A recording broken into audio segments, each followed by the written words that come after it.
Bismillahirrahmanirrahim. Galajengkeun hancadaresan kitab Durratun Nasihin halaman 164. Kantun qauluhu hukiya anna wahidan minas sulahai. Bismillahirrahmanirrahim. Hukiya dihikayatkeun naon anna wahidan lafad anna wahidan.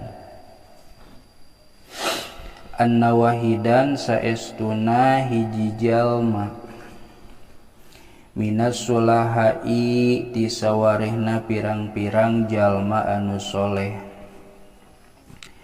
Jalasa eta diuk itu wahidan minas sulaha litasyahudi karena arah-arah tahiyat.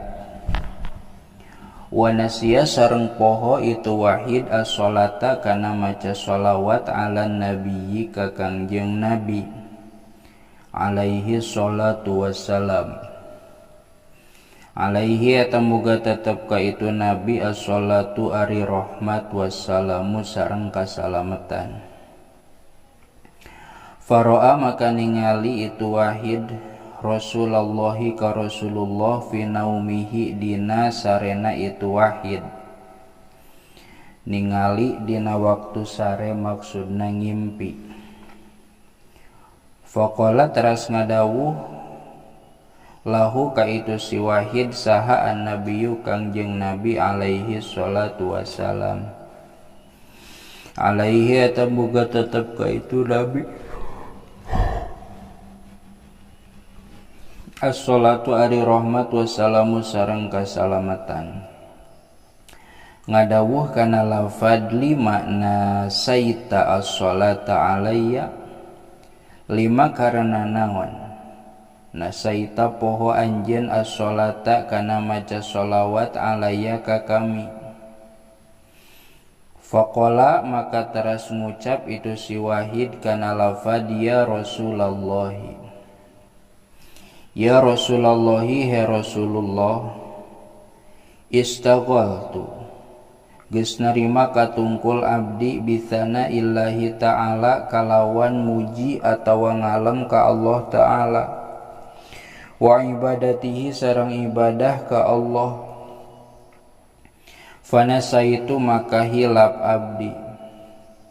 Faqala maka ngadawuh Kangjeng Nabi atawa saha alaihi sholatu wassalam Kangjeng Nabi alaihi sholatu wassalam kana lafad amma sami'ta qauli amma sami'ta nah henteu nguping anjeun qauli kana ucapan kami lafad al-a'malu mauqufatun wad da'awatu mahbusatun hatta yusolliya alayya.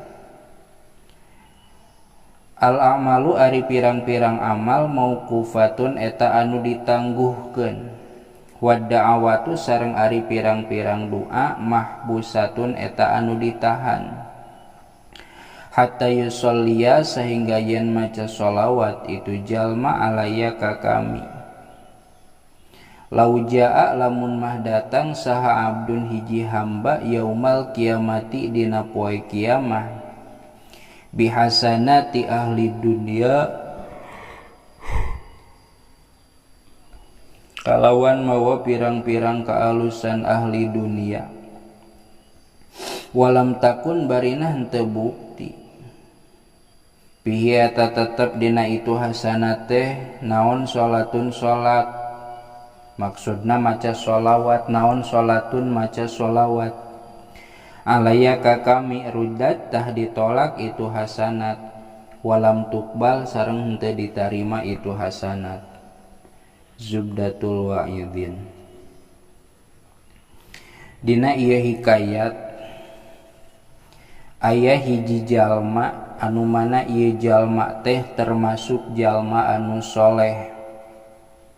Wahidan minas sulaha jalma soleh tukang ibadah tangtuna tara noler-noler kana parentah Allah.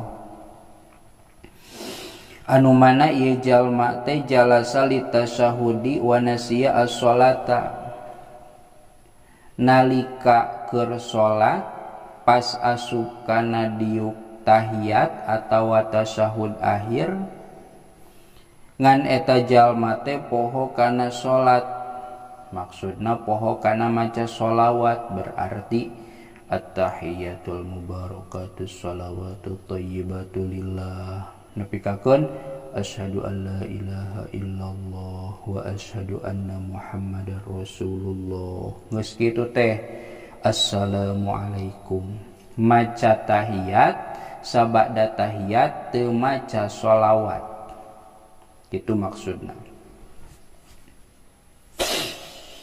Sabada kitu eta jalma teh kulem langsung ditegur ku Kangjeng Nabi da ngaranna oge jalma soleh.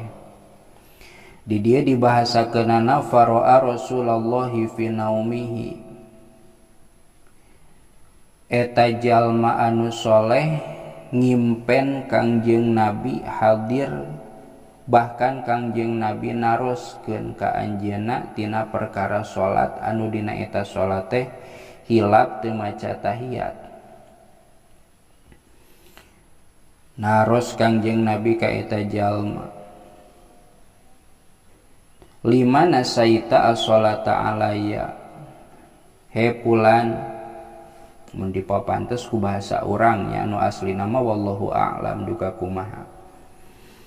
Anjeun tadi salat isya urangnya nu langsung sare mah muhun ya Rasul, tahiyat anjeun muhun, naha teu maca sholawat nya kitu nya anjeun teh tadi teu maca sholawat. Lima nasaita as-sholata alayya, kunaon anjeun make nepi ka poho teu maca sholawat ka kami, bahkan eta sholawat teh termasuk kana rukun salat. Kumaha waleranana eta jalma? Faqala ya Rasulullah, hapuntenna ya Rasul, istaghaltu bisana illahi ta'ala, abdi teh katungkul kusana ku ngalem ka Gusti Allah. At-tahiyatul mubarakatus sholawatut thayyibatu lillah, didinya teh kan isina teh aleman-aleman pujian-pujian ka Allah, katungkul dugi kakeun fanasaitu, dugi kakeun hilap abdi teh teu maca sholawat. Oh kitunya muhun ya Rasul. Faqala alaihi salatu wassalam, teras Kangjeng Nabi naon neraskeun kana cariosanana. Saur Kangjeng Nabi, amasami taqauli, naha anjeun teu pernah nguping kana dawuhan kami. Anu mana ya Rasul? Eta anu al-a'malu mauqufatun wa da'watu mahbusatun hatta yusalliya alayya. Al-a'malu mauqufatun ari pirang-pirang amal nu dipigawe amal soleh eta teh ditangguhkeun teu waka ditarima. Wa da'watu mahbusatun nya kitu deui doa-doa eta oge sami ditahan nepi ka iraha hatta yusalliya alayya, nepikakeun eta jalma maca sholawat ka kami. Atuh lamun teh mah aya laujaa abdun yaumal kiamati bihasanati ahli dunya walam takun fiha sholatun alayya ruddat walam tuqbal. Jalma loba ka alusanana disebutna oge bihasanati ahli dunia nalika keur di dunyana gawe hade ka ditu ka dieu, tapi manehna walam takun fiha sholatun alayya tara maca sholawat, bahkan dina tiap doana ge teu dibarengan ku sholawat, maka saur Kangjeng Nabi ruddat walam tuqbal, maka eta ka alusanana ditolak teu ditarima. Naon intina? Intina lamun teh mah salat sing husu, nu dingaranan husu teh da fokus kana bacaannya, sajaba naon sajaba tadabbur kana makna eta mah terlalu jauh jang nu awam mah fokus we kana bacaan, fokus kana runtuyan, fokus kana katartiban,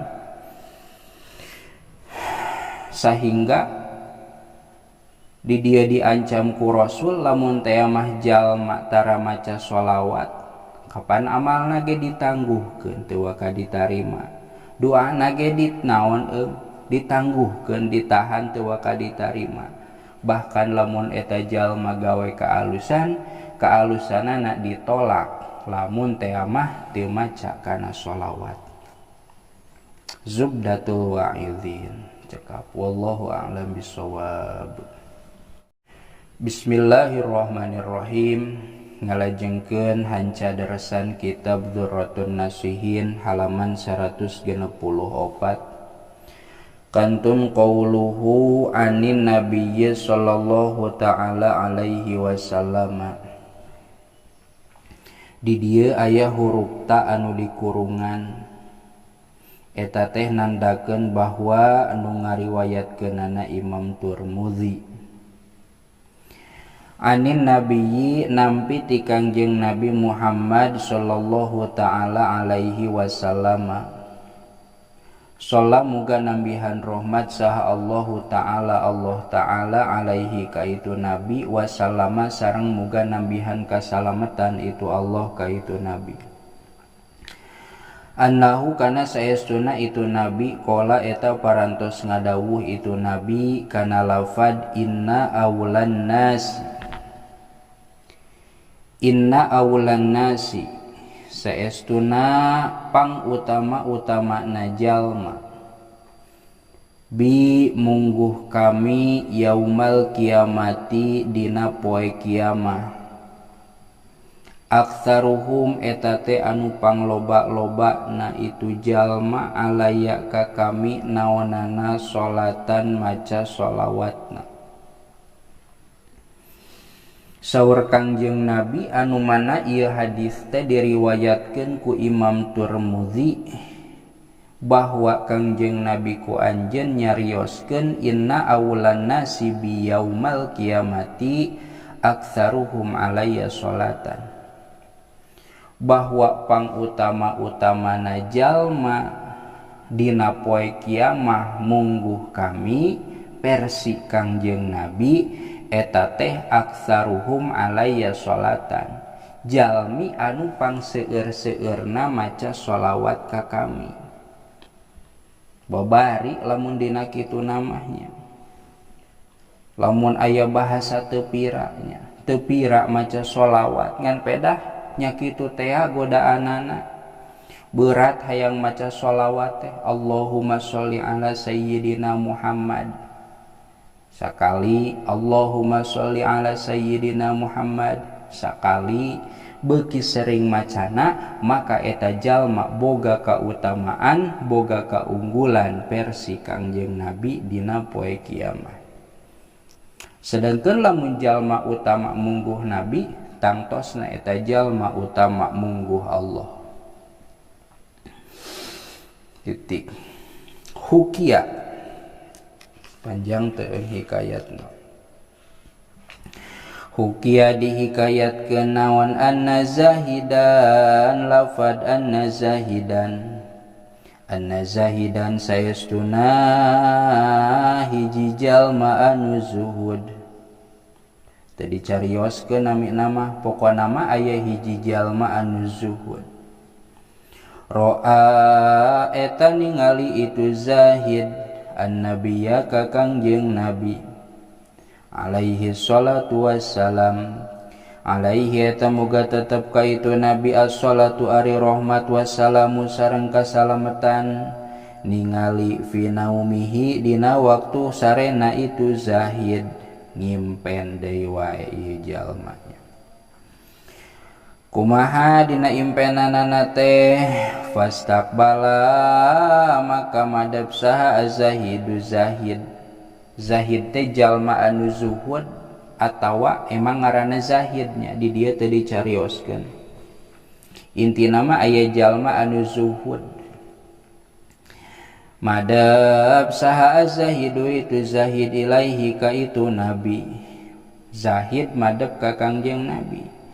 Falam yangdur maka henteu ningali itu Nabi ilaihi ka itu zahid. Faqala maka ngucap saha zahidu itu zahid kana lafad ya Rasulullah. terangannya bahwa eta nu dipayunan ku Zahid teh nabi rasul. Zahid jalma nu juhud Zahid ngimpen ningali Kangjeng Nabi, teras eta Zahid madep ka Kangjeng Nabi, tapi Kangjeng Nabi teu ningali ka eta Zahid. Kangjeng Nabi nuju calik ku Zahid disampeurkeun ngan pedah Nabi teu ngareret ka eta Zahid. Dugikakeun Zahid teh bertanya-tanya kumaha narosna teh. Faqala az-Zahidu, faqala maka ngucap saha az-Zahidu itu Zahid kana lafad ya Rasulullah, he Rasulullah, anta naha ari anjeun Gusti, alaya ka abdi godbanu eta anu mika bendu.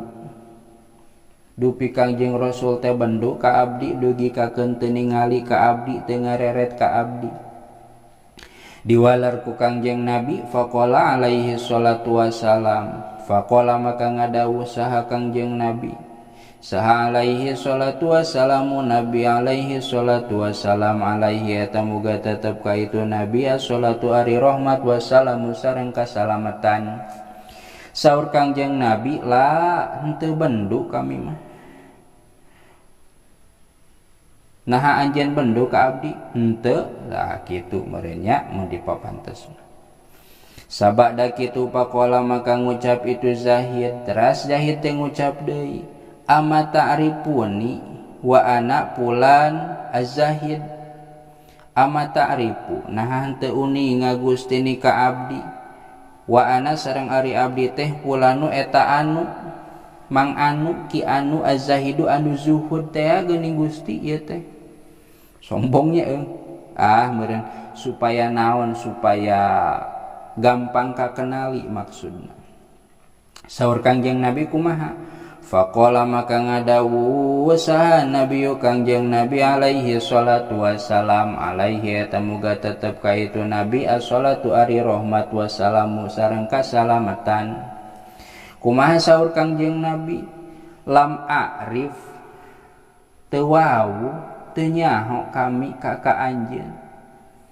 Karunya nya faqala maka ngucap itu Zahid kana lafad ya Rasulullah, he Rasulullah, ana sami'tul ulama, ana ari abdi, sami'tu eta ngadangu abdi al ulama ka para ulama, yaquluna anu pada nyarios itu ulama kana lafad inna nabiyya sallallahu ta'ala alaihi wasallam ya'rifu ummatahu kama ya'riful abawani waladahuma. Inna nabiyya sayasuna Kangjeng Nabi sallallahu ta'ala sallam muga nambihan rahmat saha Allahu ta'ala Allah ta'ala alaihi kaitu Nabi wasallama sareng muga nambihan kasalamatan itu Allah kaitu Nabi. Ya'rifu eta terangan itu Nabi ummatahu ka umatna Nabi kama ya'rifu sapertikeun yen uninga saha al abawani indung bapa waladahuma ka anakna itu abawani.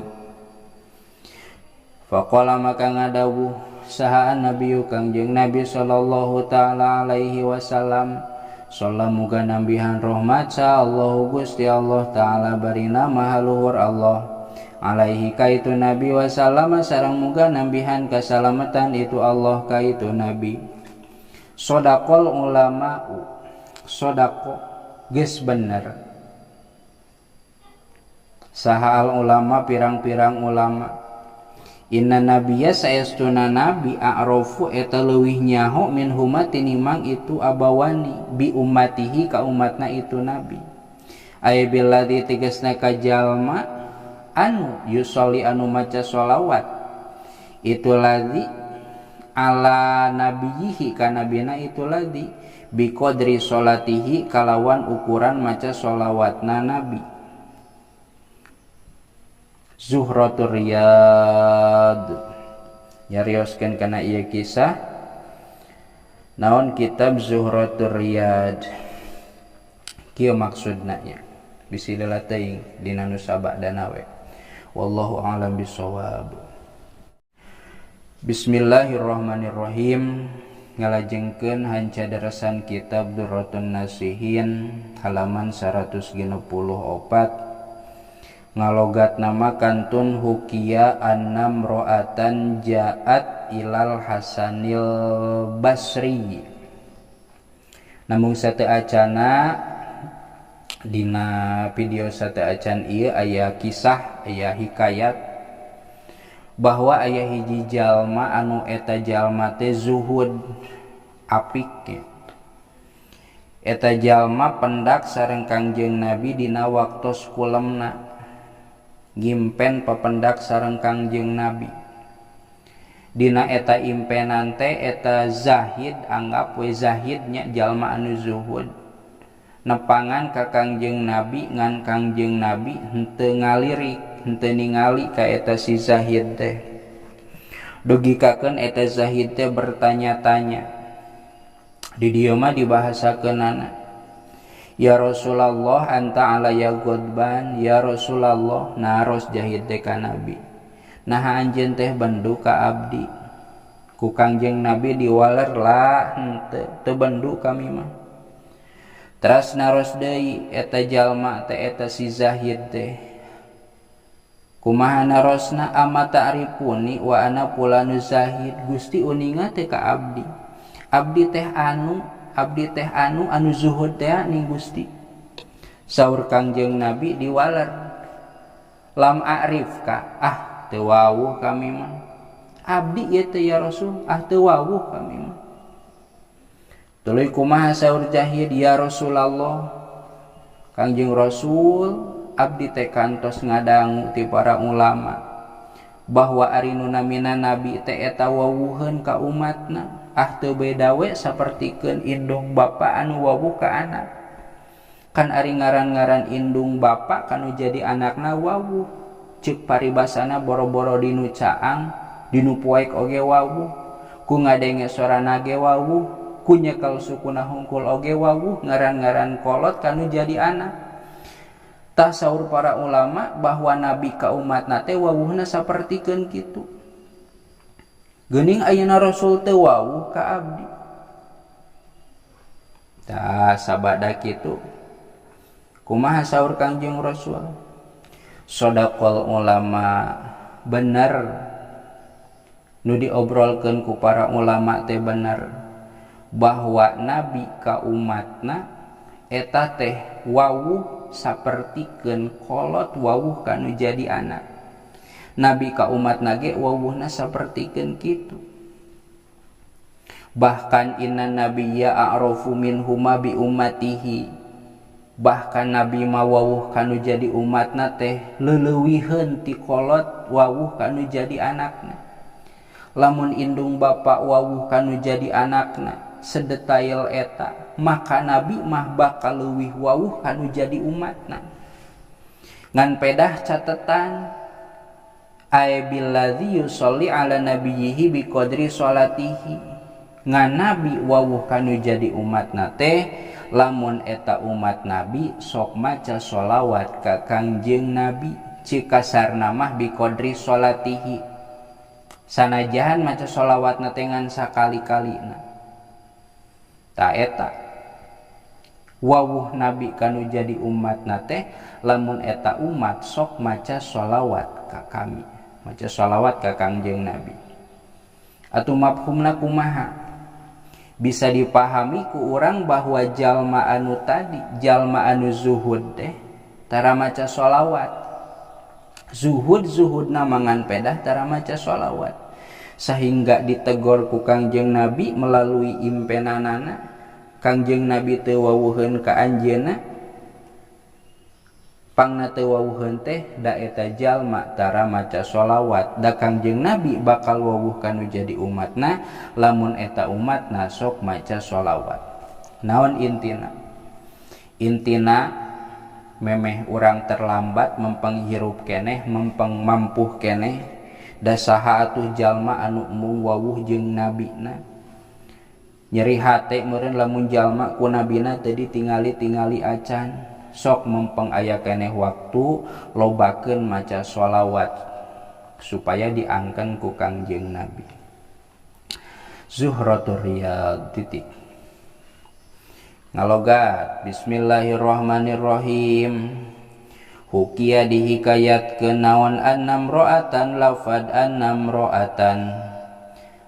ro'atan sayastuna hiji awewe jaat eta datang itu imro'ah ilal Hasanil Basri ka Hasan Basri hiji istri sumping ka Syekh Hasan Basri Hasan Al Basri atau Al Bisri kumaha we nya.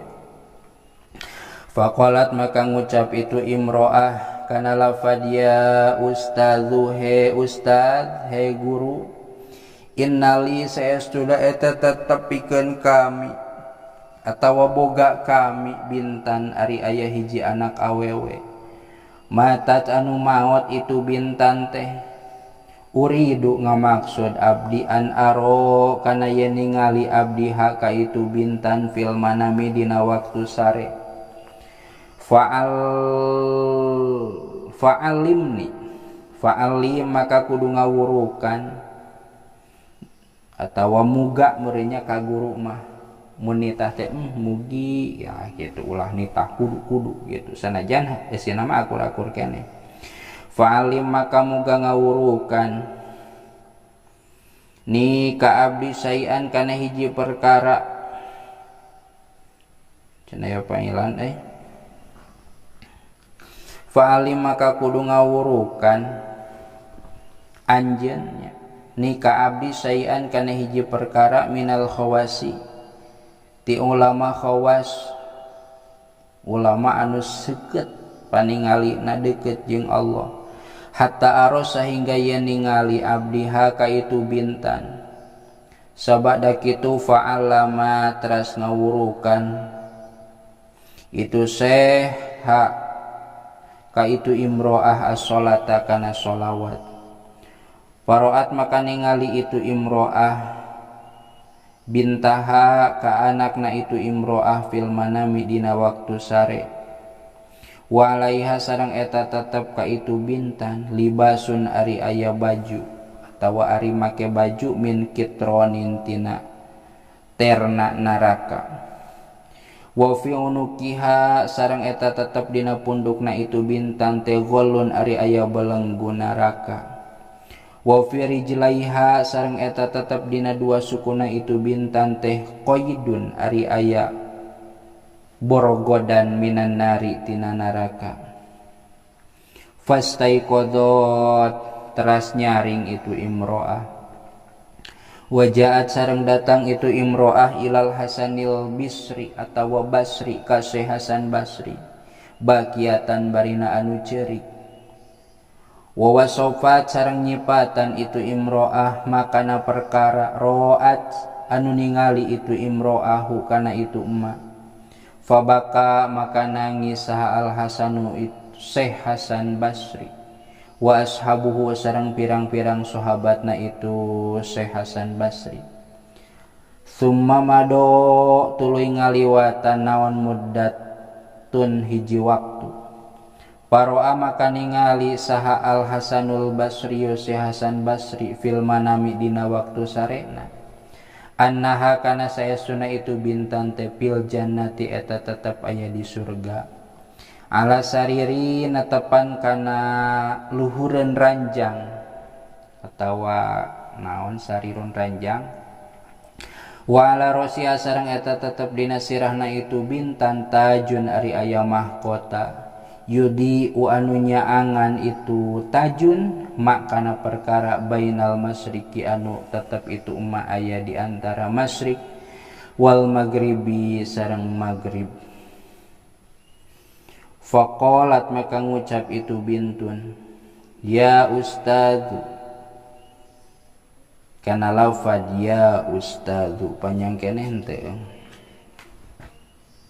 panjang kenehnya tasalatu wallahu a'lam bissawab. Bismillahirrahmanirrahim. Ngalajengkeun hanca deresan kitab Durratun Nasihin halaman 165. Kantun qauluhu faqalat ya ustadzu ata'rifuni Basih ngalajengkeun kisah anu can beresnya. Faqalat maka ngucap itu bintun, ya ustadzu kana lafad ya ustadzu, ya ustadzu he guru, he ustad, atarifuna haterang anjeun ka kami. Faqala maka ngucap atawa ngajawab saha Al Hasanu itu Syekh Hasan Basri rahimahullahu ta'ala, rahimamuga ngarohmat hukaitu Hasan saha Allahu ta'ala, Allah ta'ala. La ente terang saha Tuhan jente. Faqalat maka ngucap itu bintun kana lafad ana bintu tilkal mar'ati allati alamtaha as-sholata. Ana ari kami teh bintu tilkal mar'ati eta anak awewena bi anu, anak awewena itu awewe teh geuning, awewe nu mana allati anu alamta anu parantos ngawurukan anjeun haka itu mar'ah as-sholata kana maca sholawat. Faqala maka ngucap sahal Hasanu Syekh Hasan Basri rahimahullahu ta'ala, rahimamuga ngarohmatu kaitu Syekh Hasan saha Allahu ta'ala, Allah ta'ala. Naro Syekh Hasan Basri kaeta mar'ah teh kana lafad bi ayyi sababin nilti hadzal manzila, bi ayyi sababin kalawan sabab naon, nilti hadzal manzila nilti ngahasilkeun anjeun hadzal manzila kana ieu tempat. Faqalat maka ngucap itu bintun kana lafad ya syaikhu, he syekh, he guru, marro geus ngaliwatan bimakbarotina kana pakuburan kami saha rajulun hiji lalaki, fasalla tuluy maca sholawat itu rajul ala nabi ka Kangjeng Nabi alaihi salatu wasalam marrotan kana sabalikan.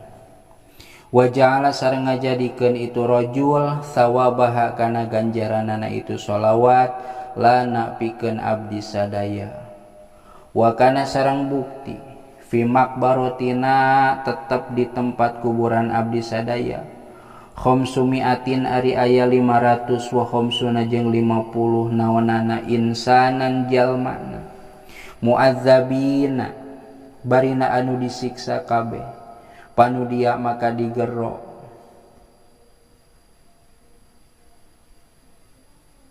itu insan. Irfa'u anhumul adzaba keheula tingali dina kitab hiji deui bisi salah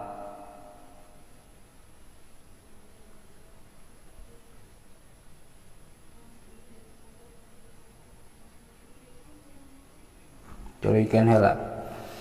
Irfa'u kudu ngangkatkeun anjeun kabeh anhum ti itu ahli kubur al adzaba kana siksaan, berarti ka malaikat anu nyiksanya. Balikan deui atuh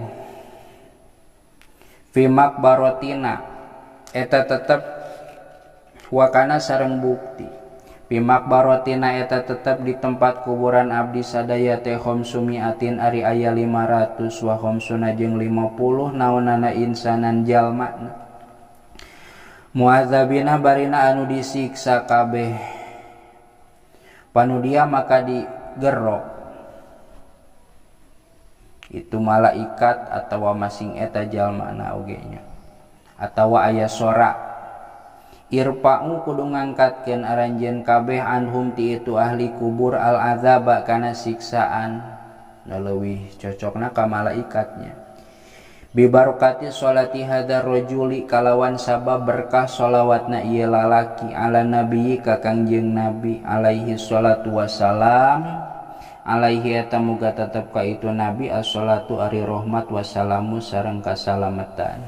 Zubdatul wa'idin. Bahwa dina ieu hikayat teh aya hiji awewe anu mana eta awewe teh sumping ka Syekh Hasan Basri.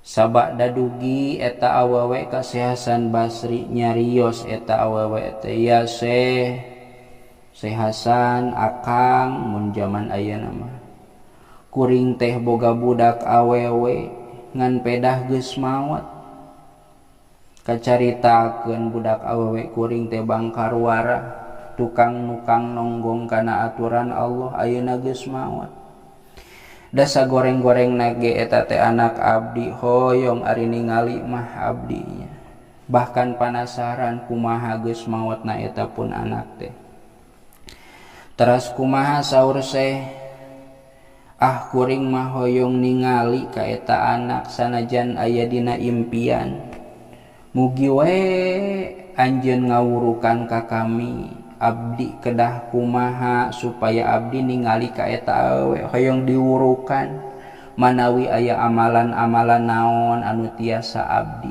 supaya tiasa ningali ka usaha ka anak abdi ka anak awewe abdi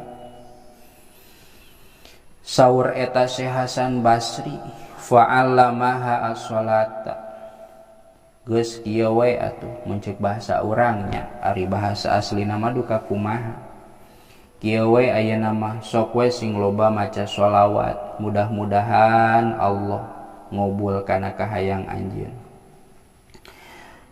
sabada kitu mah meulih we eta saha teh eta imroah eta awewe teh ka bumina teras ngajalankeun naon utos di parentahkeun atawa disangemkeun ku Syekh Hasan Basri maca sholawat eta awewe teh dina hiji waktu anjeunna kulem dikersakeun ku Allah anjeunna teh ningali ka eta awewe ningali ka eta budakna anu mana dina titinggalian eta teh budakna teh wa alaiha libasun min qatironin bahwa budakna teh di bajuan bari bajuna tina ter neraka anu kacida panasna wa fi unuqiha ghallun dina pundukna aya belenggu wa fi rijlaiha qaydun dina sukuna diborogod tina neraka intina eta budakna teh keur disiksa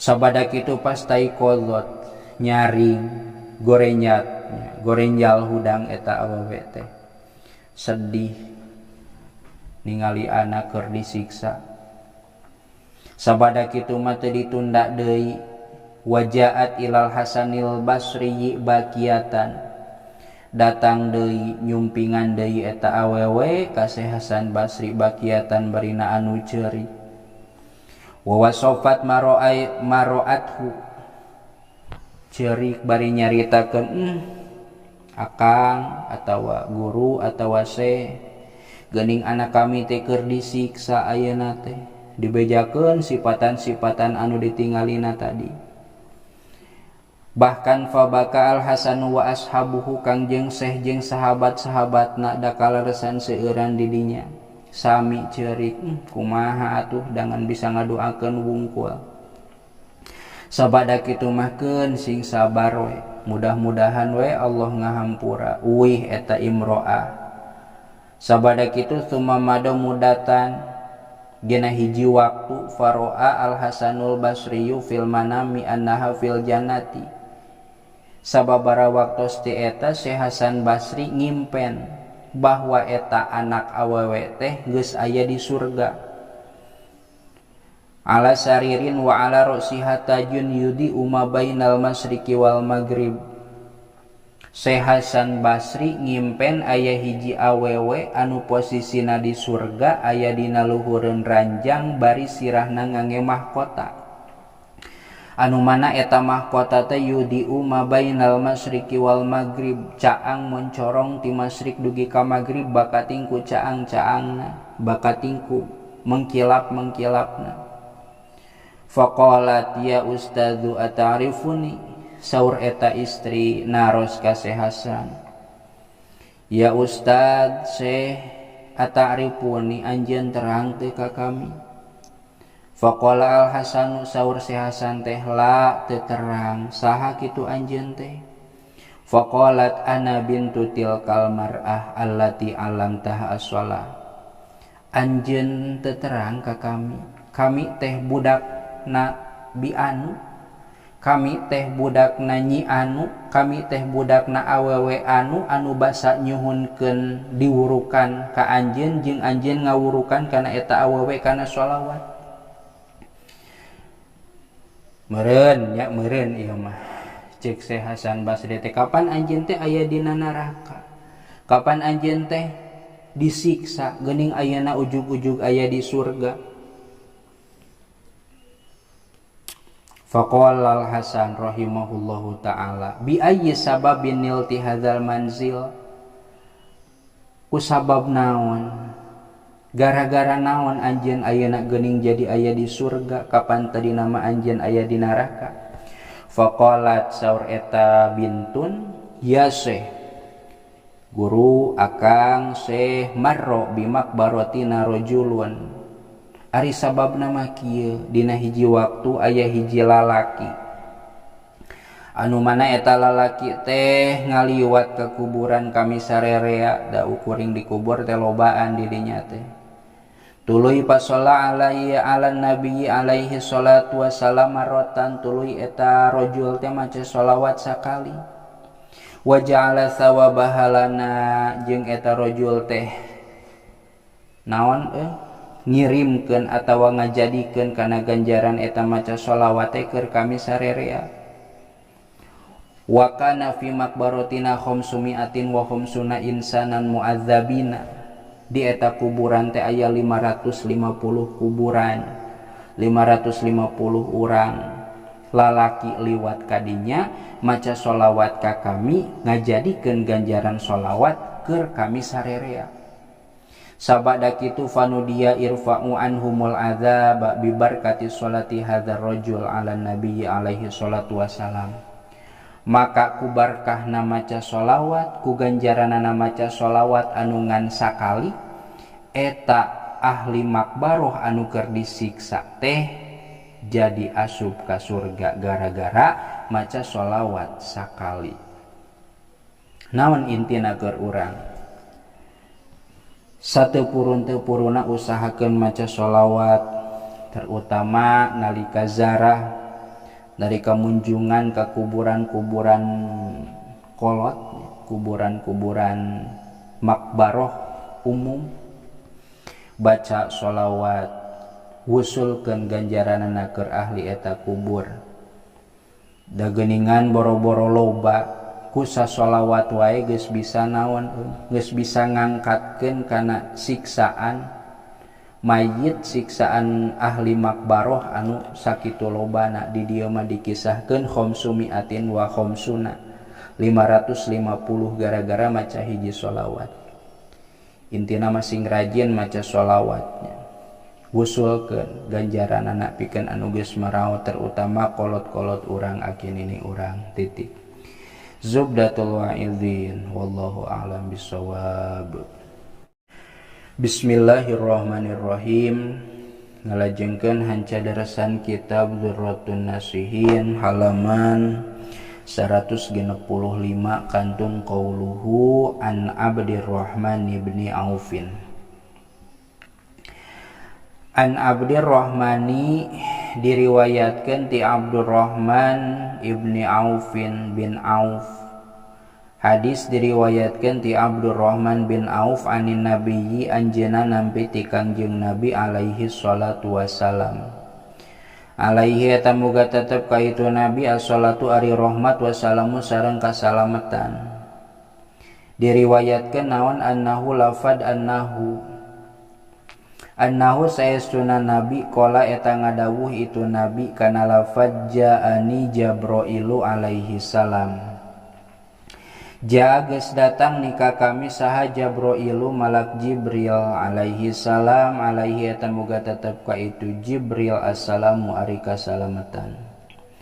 Wa qala sareng ngadawuh itu Jibril kana lafad ya Muhammadu he Nabi Muhammad, la yusolli henteu pati-pati maca sholawat alaika ka anjeun saha ahadun hiji jalma illa sholla kajaba maca sholawat alaihi ka itu si ahad saha sab'una alfa malakin 70 Saha sab'una 70 naonana alfa malakin rebuna malaikat 70.000 malaikat. Waman sholat waman jeung saha jalma sholat anu maca sholawat alaihi ka itu jalma saha al malaikatu malaikat kana tah bukti itu jalma teh min ahlil jannati eta tetep ti sawarehna ahli surga.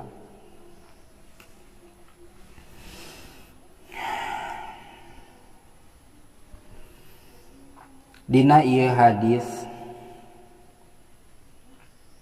anu diriwayatkeun ku Abdurrahman bin Auf anjeunna nampi ti Kangjeng Nabi bahwa Kangjeng Nabi Muhammad kasumpingan ku malak Jibril anu mana eta malak Jibril teh ngadawuh ka Kangjeng Nabi, ya Muhammadu la yusolli alaika ahadun illa shalla alaihi sab'una alfa malakin wa man shollat alaihil malaikatu kana min ahlil jannah. 2 poin anu didugikeun ku malak Jibril ka Kangjeng Nabi atawa nu sok nyebut malaikat Jibril mangga-mangga wae eta mah nya ulah teuing jadi parasea antara malak jeung malaikat. Nu nyebut malak pedah ari malaikat teh jama ari mufradna malak. Referensina tina surah Yusuf ayat 30 in hadza illa malakun karim duka 30 hiji didinya dibahasakeun in hadza illa malakun karim henteu malaikatun karim. Anu nyebut malaikat referensina pedah we dina Quran loba lafaz malaikat mangga eta mah nya bade malak bade malaikat nyebut nama. Saur malak Jibril ka Kangjeng Nabi nyarios, ya Muhammadu la yusolli alaika ahadun illa sholla alaihi sab'una alfa malakin henteu alfa malaikatin. Teu pati-pati maca sholawat hiji jalma ka anjeun kajaba 70.000 malaikat maca sholawat ka eta jalma. Hiji jalma maca sholawat sakali ka Nabi, Allahumma sholli ala sayyidina Muhammad wa ala alihi. Maka 70.000 malaikat maca sholawat keur eta jalma. Urang mah maca sakali ka Kangjeng Nabi, balesanana 70.000 malaikat maca sholawat pikeun eta jalma anu maca sholawat sakali ka Kangjeng Nabi. Hiji ta poina teh meureun aya pertanyaan ari kitu naon untungna dipangmacakeun sholawat ku malaikat. Tadi dia diteraskeun ku malak Jibril, wa man shollat alaihil malaikatu kana min ahlil jannah. Jalma anu pangmacakeun sholawat ku malaikat, jalma anu malaikat maca sholawat keur eta jalma kana min ahlil jannah, maka bukti eta jalma teh ti sawarehna ahli surga. Berarti mun dilampangkeun mah bisa kieu, jalma nu maca sholawat sanajan sakali maka eta jalma kemungkinan besar jadi ahli surga. Babari geuning ka surga teh babari lamun teh mah teu nyieun dosa teu nyieun kasalahan. Jelas urang ieu mah nya. Tuluykeun atuh ari jelas. Warwiya sareng diriwayatkeun anil Hasanil Basri ti Hasan Basri naon annahu lafad annahu saestuna itu Hasan Basri qala eta ngadawuh itu Hasan Basri ngadawuh kana lafad raaitu aba ismata raaitu ningali kuring aba ismata ka aba ismat Syekh aba ismat bapana ismat bil manami dina waktu sare Fakultu maka ngucap kuring lahu ka itu Aba Ismat, ya Aba Ismata, kana lafad ya Aba Ismata, ya Aba Ismata, he Aba Ismat, ma fa'alallahu bika, maka nanaon perkara fa'ala parantos ngadamel saha Allahu Gusti Allah bika ka anjeun.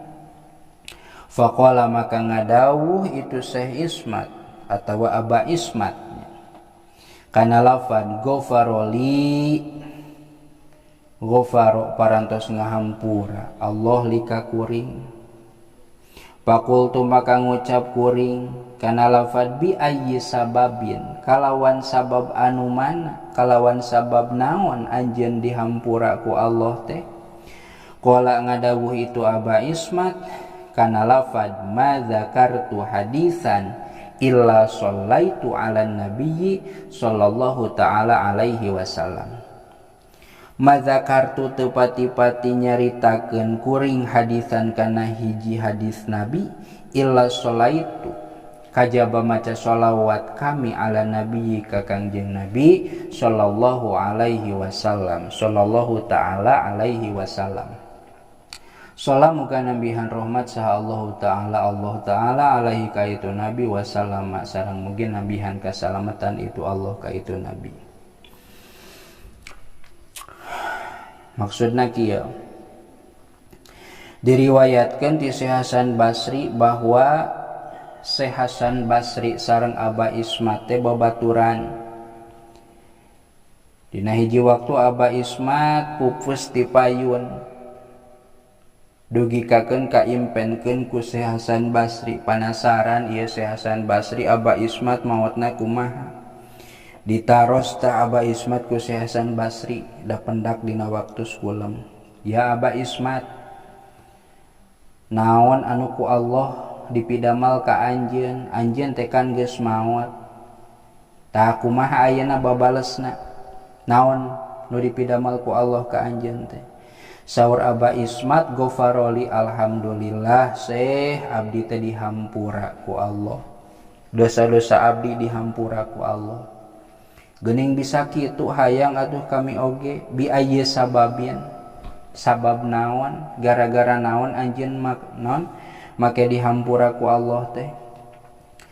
Qala saur Aba Ismat, ma dzakartu hadisan illa shallaitu ala nabiyyi, teu pati-pati nyarioskeun kuring kana hadis kajaba maca sholawat. Jiga kieu meureunnya naon saur Kangjeng Nabi Muhammad atawa lamun zaman baheula bahasa Arab mah qala Nabi sallallahu alaihi wasallam, urang ge osok geuning ayeuna nya Muhammad sallallahu alaihi wasallam. Gara-gara eta, gara-gara maca sallallahu alaihi wasallam, gara-gara lamun maca hadis teh da hadis ti Kangjeng Nabi sok dituluykeun ku maca sallallahu alaihi wasallam, gara-gara eta pisan kami dihampura ku Allah subhanahu wa ta'ala. Intina keur urang ulah pelit sakalian disebut ngaran Muhammad mah pek ucapkeun sallallahu alaihi wasallam. Da teu berat ieu, teu berat teu bangga maksudna nya anapun mampu jeung henteu mah nyaeta mah kumaha nafsu. Da terkadang henteu berat mangan letah nu beratnya, piragi ngucapkeun sallallahu masih henteu kitu kumaha ieu, tong nganggap enteng, tong nganggap sapele da geuning. Dina kisah anu tadi kumaca sallallahu alaihi wasallam sakali pahalana fadilahna anu sakitu gedena. Zubdatul Wa'idhin nyarioskeun kana ieu katerangan naon kitab Zubdatul Wa'idhin. Ani Nabi alaihi salatu wassalam, wallahu a'lam bissawab. Bismillahirrahmanirrahim. Ngalajengkeun hanca darasan kitab Dzurratun Nasihin halaman 165. Kantun qauluhu anin nabiyyi alaihi salatu wassalam. Anin nabiyyi hadis katampi ti Kangjeng Nabi Muhammad alaihi salatu wassalam. Alaihi eta muga tetep ka itu Nabi as-salatu ari rahmat wassalamu sareng kasalamatan. Naon annahu lafad annahu saestuna itu nabi qala eta ngadawuh itu nabi kana lafad atani Jabrailu wa Mikailu. Ata geus datang nika kami saha Jabrailu malak Jibril wa Mikailu sareng Mikail wa Israfilu sareng Israfil wa Azrailu sareng Azrail alaihimussalam. Alaihim eta moga tetep ka itu nu kabeh Jabrail, Mikail, Israfil, Azrail assalamu ari kasalametan.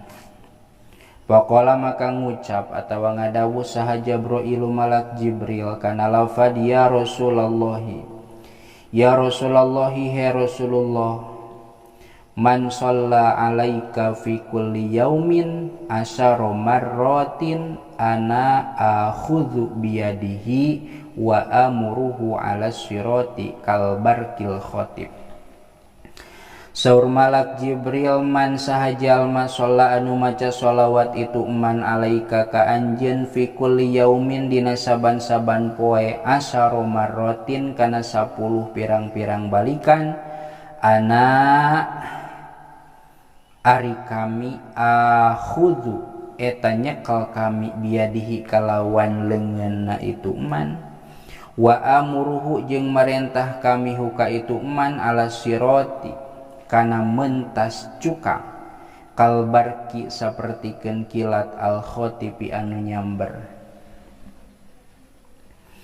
Wa qala sareng ngadawuh saha Mikailu malak Mikail alaihi salam alaihi eta muga tetep ka itu Mikail teh assalamu ari kasalamatan. Ngadawuh kana lafad ana askihi ana ari kami aski eta mere inuman kami hi ka itu man min haudika tina talaga kausar anjeun. Wa qala sareng ngadawuh saha Israfilu malak Israfil alaihi salam alaihi eta moga tetep ka itu Israfil assalamu ari kasalamatan. Ngadawuh kana lafad ana asjudu lillahi ta'ala ma arfa'u ra'si hatta yaghfirallahu ta'ala lahu. Ana ari kami asjudu eta sujud kami lillahi ta'ala ka Allah ta'ala ma arfahu moal nyengkatkeun kami roksi kana sirah kami hatta yaghfira sehingga yen ngahampura saha Allahu ta'ala Allah ta'ala lahu ka itu man. Wa qala sareng ngadawuh saha Azrailu malak Azrail kana lafad ana aqbidu ruhahu kama aqbidu arwahal anbiya'i alaihimussalam. Ana ari kami aqbidu eta bakal nyabut kami ruhahu kana ruhna itu jalma kama aqbidu sapertikeun yen nyabut kami arwahal anbiya'i kana pirang-pirang ruhna pirang-pirang nabi alaihimussalam. Alaihim eta muga tetep ka itu anbiya assalamu ari kasalamatan. Titik. Maksud tina ieu qauluhu bahwa dina hiji waktos Kangjeng Nabi kasumpingan ku 4 malaikat, 4 gegedan malaikat nyaeta Jabrail atawa Jibril, Mikail, Israfil sareng Azrail. Anu mana eta malaikat teh sasauran ka Kangjeng Nabi. Kumaha sasauranana teh? Man shalla alaika fi kulli yaumin asyara marratin. Bahwa tentang jalma anu maca sholawat ka Kangjeng Nabi dina tiap poena anu lobana 10 kali. Jadi kieu lamun zaman ayeuna mah saha jalma mirip-mirip naon nya mirip-mirip challenge merenya tantangan. Saha jalma anu tiap poena maca sholawat ka Kangjeng Nabi 10 kali minimal eta teh nya. Maka malaikat Jibril atawa malak Jibril bakal masihan surprise. Malaikat Mikail nya kitu deui, Israfil, Azrail nya kitu deui. Naon wae ya surprise atawa jaminanana teh pikeun nu maca sholawat tapi nya sapoe minimal 10 kali. Saur malak Jibril ana akhudhu biyadihi wa amuruhu ala siroti kalbarkil khotib. Jalma anu maca sholawat dina tiap poena 10 kali maka eta jalma nalika mentas kana sirot, nalika mentas kana cukang anu mentang anu lempeng disebut sirotol mustaqim nya, ari sirote cukang, mustaqim lempeng terbentang. Kalbarkil khotib sapertikeun kilat anu nyamber. Duh hayang pisannya mangkaning kacaritakeun mentas cukang teh loba nu cilaka, loba nu muraga naraka. Hese mentas nage tapi ku barokah maca sholawat 10 kali dina tiap dinten menang jaminan ti malaikat Jibril, ti malak Jibril bahwa eta jalma mentasna kalbarkil khotib sapertikeun kilat anu nyamber.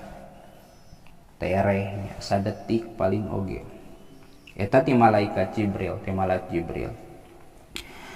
Saur Mikail, saur malaikat Mikail.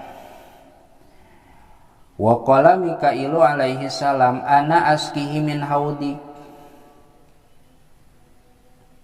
Da mentas mah enggeus ku kami rek dibere eta jalma teh tina inuman talaga anjeun. Rek dibere nginum da puguh di alam akhirat teh haus kabina-bina rek dibere nginum eta jalma teh. Saur malaikat Israfil ana asjudu lillahi ta'ala ma arfa'u ra'si hatta yaghfirallahu ta'ala lahu. Lamun teh mah eta jalma boga kasalahan maka kami rek sujud ka Allah moal cengkat-cengkat salagi eta naon? Salagi eta jalma can dihampura ku Allah. Saur malaikat Azrail ana aqbidu ruhahu kama aqbidu arwahal anbiya. Kami rek nyabut kana nyawana kana ruhna eta jalma teh saperti kenyabut kami kana ruhna para nabi. Intina mah jalma anu maca sholawat minimal 10 kali dina sapoe eta jalma bakal bagja. Bagja ti mimitina ti mimiti dicabut ruhna ge ruh naon? Ruhna eta jalma dicabut saperti kenyabut ruhna para nabi. Atuh geus aya ciri bagja ti dinya ge nya kitu deui lamun boga kasalahan pangmentakeun hampura ku malaikat Israfil. Lamun haus dibere nginum ku malaikat Mikail. Lamun mentas kana cukang hese dipangmentaskeun ku malaikat Jibril. Intina mah jalma nu maca sholawat 10 kali dina sapoe maka eta jalma bakal bagja. Titik. Hukia an Abdillahi cekap heula wallahu a'lam bissawab.